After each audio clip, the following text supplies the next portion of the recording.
So her name was Alexia, but all her friends knew her as Lex. And Lex was really one of the success stories in my ministry when I was in Idaho. The story was that basically she had come with a friend during one of those crazy outreach events that we always say draw kids in, but never really do, and yet here she was. And she found faith in the midst of our ministry, the only person in her family, even her extended family, that was a Christian at all. She literally came from a place of having no understanding of faith to a vibrant faith. And one of the last things that I did in youth ministry before I left to go to seminary was I had the opportunity to baptize Lex in the Salmon River, the rushing waters of the Salmon River surrounding us, and her friends were there, and it was just this amazing celebration. And then 4 years later, while I was doing a project on doubt and disbelief among teenagers and young adults, I sent out questionnaires to people I knew, and one of those came back from Lex.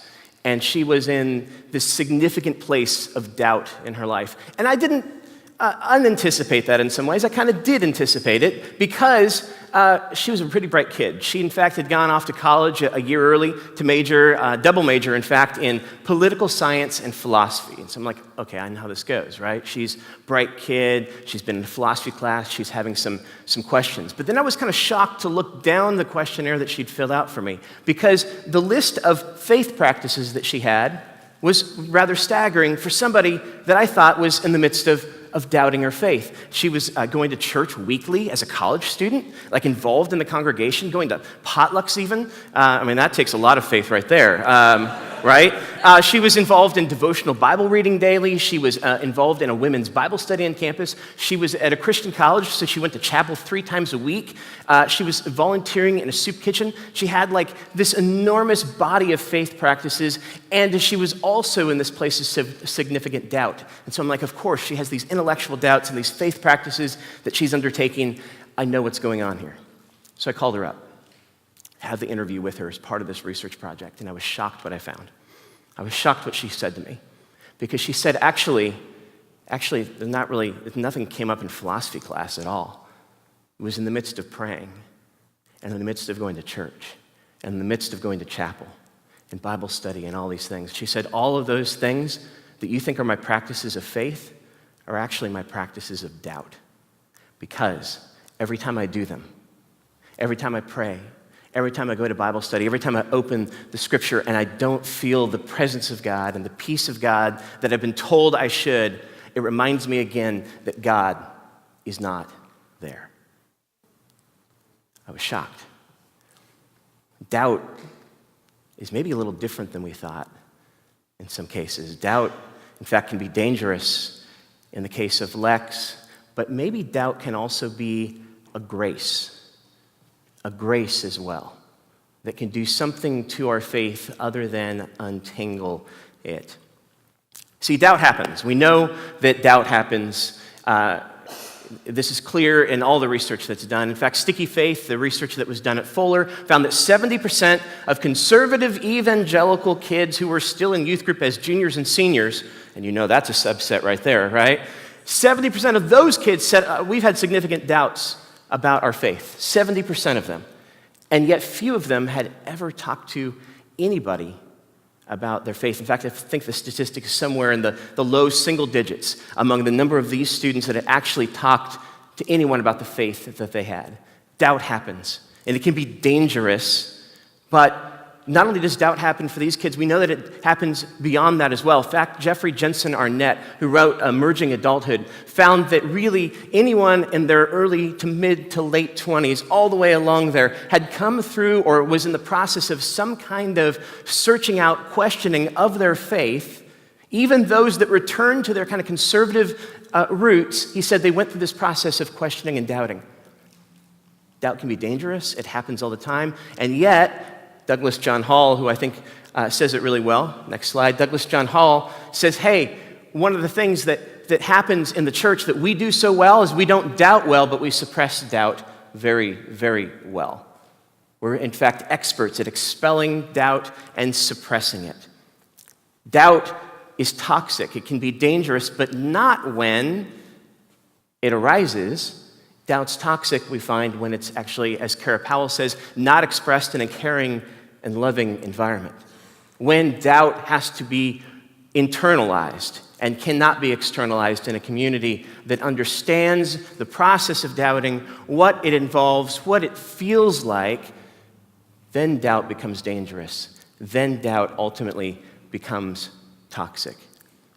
But maybe doubt isn't just dangerous. Maybe it can be a grace as well. Part of our problem, I think, part of the problem that we encountered with Lex along the way is that we didn't understand doubt well. We don't understand doubt well in the church. We have all this research that we've done on the nature of faith. If you've been to seminary along the way, you've probably read Fowler's Stages of Faith, and we talk about the different patterns and parts to faith. We have a theology of faith, but for the most part, the church has not spent a lot of time thinking about the nature of doubt, or what doubt feels like, or how doubt arises, or how doubt is resolved, or how doubt and faith actually fit together. You've probably said somewhere along the way, oh yeah, doubt isn't opposed to faith, it's part of it, but we often don't understand how that works. We just kind of say, yeah, it's there, it happens. We haven't understood doubt well, and one of the things we haven't understood most especially about doubt is that it's culturally conditioned. Doubt is culturally conditioned. The historical period in which you doubt and the community within which you doubt changes the nature of the kind of doubts that you have. So the sociologist Peter Berger tells us that really in the 15th century, in the 1500s, 1600s, right around in there, it was really impossible in Europe to doubt the existence of God. There are, of course, a few people around that did, but for the most part, it was impossible to doubt God's existence because everyone around you believed in God. And he calls it this sacred canopy of sorts that kind of flowed over all of European society. This sacred canopy in which when people got sick or when something good happened, they all had this kind of common explanation of, well, devils or angels or demons or God was involved in some form or fashion. There was this idea of magic that overtook, the 15th century European culture as well. This sacred canopy that was this common explanation for faith, for life. There wasn't a lot of room for religious doubt. In fact, if people did doubt this during this time, says Berger, what they often doubted was that if God loved them or not. We're in a very different epoch altogether. In fact, the moral philosopher Charles Taylor says this: we've moved from a society where belief in God is unchallenged and unproblematic to one in which it is understood as one option among many and frequently not the easiest to embrace. We cannot help but be aware that there are a number of different construals, views which intelligent, reasonably undiluted people of goodwill can and do disagree on. We cannot help looking over our shoulder from time to time, looking sideways, living our faith in the condition of doubt and uncertainty. And what he means by this idea of living our faith in the condition of doubt and uncertainty, it's almost like our faith is growing in the midst of a cultural soil in which doubt and uncertainty is embedded into our experience, not just in terms of religious things, but in terms of everything. We are in constant doubt about, what news is real and what news is fake. I mean, open up your news browsers right now, and we don't know what to believe, right? We live our faith in this epoch, not of a sacred canopy where we're all agreed, but in the condition of doubt and uncertainty. Kids like Lex don't need a copy of the Case for Christ. Maybe along the way somewhere they do, but that's kind of our normal, hey, you're doubting? Well, let me hand you this. Go get that figured out. Here's the pill to take. But when we don't understand well, actually the doubting experience, we end up giving remedies that are the wrong remedy, that don't take into account the complex nature of both the cultural landscape in which we live and the very individualized experience of doubt that we have.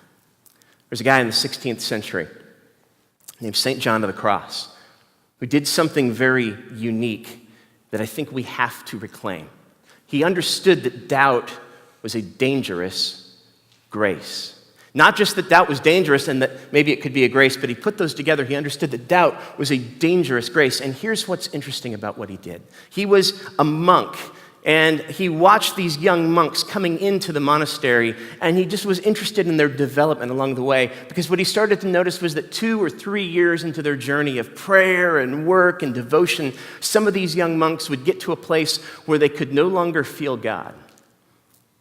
They said, whoa, wait a second, I'm praying and I'm worshiping and I'm working and I feel like God's turned away from me. God has turned God's back on me. And he saw these young monks responding in such a way that he was shocked and concerned. Many of them left the monastery altogether and went into secular jobs, and some of them even left and committed suicide because they had come to the conclusion that God had decided that they were reprobate, that God had decided that they were not to be saved. And so they literally left the monastery and said, there's no hope for my life. I pray, I feel nothing. God is not there. And so therefore, I might as well just end my life now. And John said, wait a second, there's another way to interpret what's happening here. This period of doubt and unfeeling and all of these things that you're experiencing don't necessarily mean that you've done something wrong or that God has turned away at all. But in fact, his explanation was this. You can't feel God because God has taken away the feeling of God from you. And the reason that God has taken away the feeling of God from you is that you've learned to love the feeling of God rather than God in God's self. He said it's a dangerous grace. You are being visited upon by the work of God to withdraw God's own presence from you, to bring you into this period of questioning and doubting because you've learned to love the feeling of God, and God wants you to learn to love God in God's self.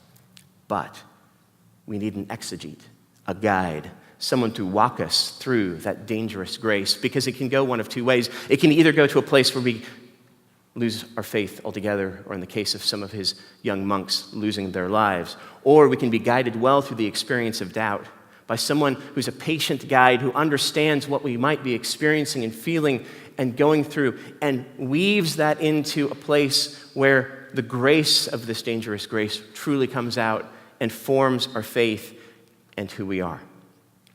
A dangerous grace.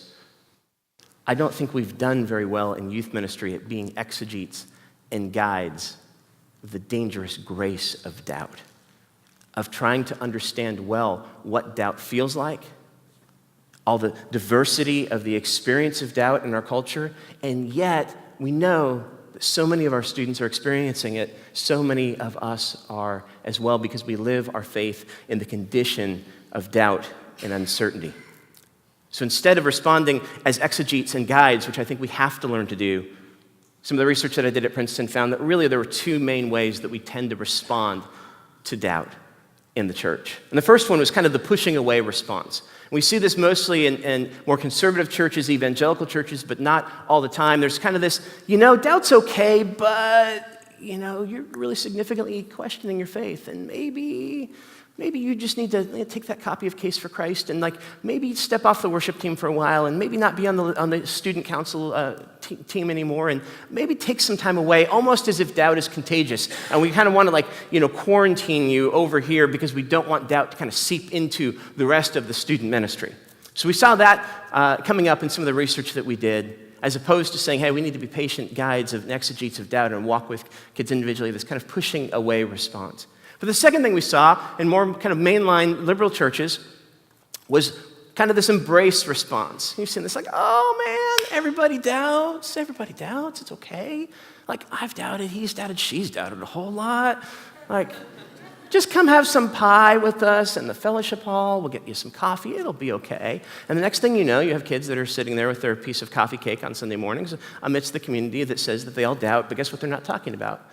They're not talking about their doubt. They're just talking about the pie and it's kind of this, everybody's okay, but we're not going to talk about it either. And what we found actually was that both of those responses led to this, kids doubting alone. Whether it was the push away response or the embrace response, teenagers largely were spending their time, whether in mainline churches or evangelical churches, they were doubting alone. Rather than having patient guides and exegetes of the experience of doubt in our own culture and time, they ended up doubting alone. I think there's a third response, and I think it's the biblical response, the response that we're going to take a look at this afternoon in the workshops that I'm going to do. What does it look like to embrace those who doubt in the midst of the community? What does it look like to have a responsive community that understands the nature of doubt and the diversity with which young people experience it. Because sometimes it's very intellectual, and sometimes it's very experiential, and sometimes it's very situational. It can change. And how do we actually walk with young people, and how do we walk with one another through those experiences of doubt? I love this painting. You know what it is. It's Doubting Thomas, right? The painter here is literally like put his finger inside of Jesus. It's almost like if your 12-year-olds were like painting this. They'd be like, oh yeah, Jesus really got this finger like stuck in his side, and he's like really like looking at the wounds. But the most amazing part of this painting, I think, is that you've got two people looking on, Peter and John. The ways that we've always looked at Peter and John, there they are, and they're interested as well. They want to see, what's going on here? Is Jesus real? And one of the things we recognize when we read the story of Doubting Thomas, is that Thomas doubted. Thomas, he doubted. But one of the things we don't recognize is that he doubted in the midst of the community of Christ. He doubts, and then it says the very next week, he was still there, and the doors were locked. There wasn't a pushing away. There wasn't just hey, you can hang out and not talk about this. But in fact, the community together embraced the doubt he had, because doubt is a dangerous grace. It is a grace that can be visited upon us by God and needs someone to guide it along so that it forms our faith rather than deforms it. I'm going to give you 8 things this afternoon to help you figure out how you, in your context, in your cultural situation, might become a community that embraces young people as they go through the dangerous grace of doubt. Thanks.